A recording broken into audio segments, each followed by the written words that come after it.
संघट्ट या टक्कर। जब एक पिंड दूसरे पिंड की ओर गति करता है तो समीप आने अथवा अन्योन्य क्रिया के कारण उसकी गति में परिवर्तन होता है। इस प्रक्रिया को संघट्टे या टक्कर कहते हैं।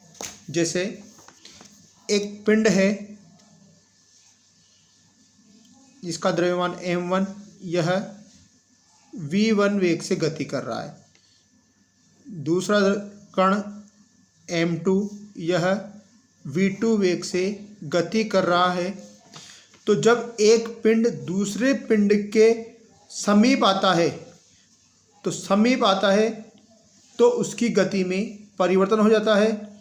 इस प्रक्रिया को संघट्टे या टक्कर कहते हैं। टक्कर में मुख्य तथ्य। टक्कर में दोनों पिंडों का परस्पर संपर्क में आना आवश्यक नहीं है। टक्कर में कुल रेखीय संवेग सदैव संरक्षित रहता है। रेखीय संवेग हमेशा संरक्षित रहता है, अर्थात टक्कर से पूर्व संवेग तथा टक्कर के बाद संवेग बराबर होता है।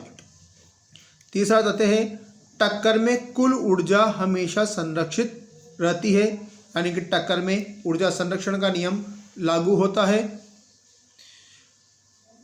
यदि एक टक्कर में टकराने वाले कण टक्कर से पूर्व तथा टक्कर के पश्चात एक ही सरल रेखा के अनुदिश गतिशील हो तो इसे सम्मुख टक्कर कहते हैं। यह एक विमीय टक्कर भी कहलाती है।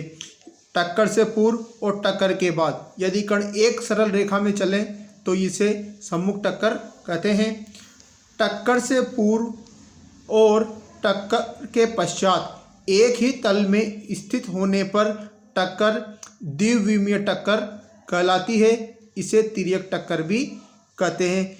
यदि टक्कर के पश्चात और टक्कर से पूर्व सरल रेखा में न होकर टक्कर तल में हो तो इसे द्विविमीय टक्कर कहते हैं। टक्कर के प्रकार। टक्कर दो प्रकार की होती है, प्रत्यास्थ टक्कर और अप्रत्यास्थ टक्कर। इसमें पहले टक्कर है प्रत्यास्थ टक्कर। किसी प्रत्यास्थ टक्कर में टक्कर से पूर्व कणों की गतिज ऊर्जा का कुल मान टक्कर के पश्चात कणों की गतिज ऊर्जा के कुल मान के बराबर होता है। अर्थात प्रत्यास्थ टक्कर में टक्कर से पूर्व गतिज ऊर्जा और टक्कर के पश्चात गतिज ऊर्जा दोनों बराबर होती है। माना एक कण है m1 जो u1 वेग से गति कर रहा है, दूसरा कण है m2 जो u2 वेग से गति कर रहा है। यह स्थिति है टक्कर से पूर्व की। टक्कर के बाद वह कण m1 द्रव्यमान का कण v1 वेग से गतिशील हो जाता है तथा m2 द्रव्यमान का कण v2 वेग से गतिशील हो जाता है। तो टक्कर से पूर्व दोनों की गति ऊर्जाओं का योग 1/2 m1 u1 square plus 1/2 m2 u2 square. यह टक्कर के बाद गति ऊर्जा का योग 1/2 m1 v1 square plus 1/2 m2 v2 square के बराबर होता है। टक्कर प्रत्यास्थ टक्कर में रेखीय संवेग का संरक्षण होता है। टक्कर से पूर्व तथा टक्कर के पश्चात रेखीय संवेग का मान समान होता है। टक्कर से पूर्व रेखीय संवेग और टक्कर के पश्चात रेखीय संवेग बराबर होता है। दो कण हैं m1 और m2। m1 द्रव्यमान का कण u1 वेग से गतिशील है तथा m2 द्रव्यमान का कण u2 वेग से गतिशील है।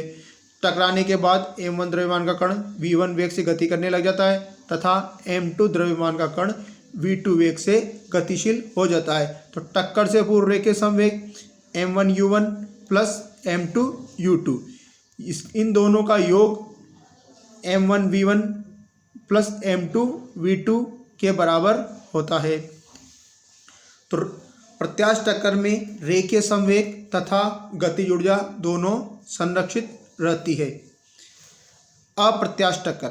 अप्रत्यास्थ टक्कर में टक्कर के पश्चात गतिज ऊर्जा का कुल मान टक्कर से पूर्व गतिज ऊर्जा के कुल मान के बराबर नहीं होता है। अप्रत्यास्थ टक्कर में रेखीय संवेग संरक्षित रहता है, अर्थात टक्कर से पूर्व रेखीय संवेग टक्कर के पश्चात रेखीय संवेग के बराबर होता है। अर्थात अप्रत्यास्थ टक्कर में गतिज ऊर्जा का कुल मान टक्कर से पहले और टक्कर के बाद अलग अलग होता है, जबकि रे के समय का मान समान होता है।